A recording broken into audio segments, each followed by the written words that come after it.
Hello.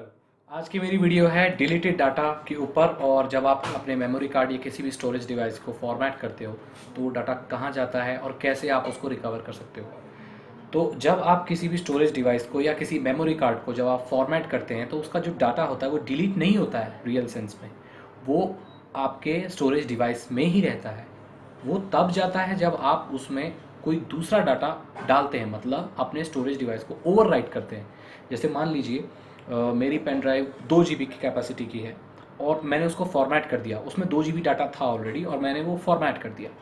तो अब आपको लगेगा वो सारा डाटा डिलीट हो गया। नहीं, वो आप भी वॉल्यूम में अवेलेबल है। वो कब डिलीट होगा? जब मैं दोबारा कुछ फाइल डालूंगा। मान लीजिए मैंने दोबारा 1 GB की कुछ फाइल डाल दी, तो जो पुराना डाटा 2 GB था उसमें से अब 1 GB कम हो गया, 1 GB अब भी है। तो इसका क्या मतलब है? इसका ये मतलब है कि जब तक आप ओवरराइट नहीं करते किसी भी स्टोरेज डिवाइस में, आपका डेटा रहता है और आप उस फॉर्मेटेड डाटा को, अपने फॉर्मेटेड मेमोरी कार्ड को रिकवर कर सकते हो रिकवरी सॉफ्टवेयर से। क्योंकि वॉल्यूम में तो डाटा अभी भी है, तो उस वॉल्यूम में से वो डाटा आप निकाल सकते हैं।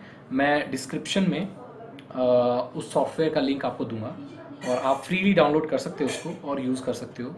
और अगर आप टेस्ट करना चाहते हो सॉफ्टवेयर को तो आप एक काम कीजिए, अपना एक मेमोरी कार्ड लीजिए और उसमें कुछ ऐसा इंपॉर्टेंट डाटा मत रखिए टेस्टिंग पर्पज़ के लिए।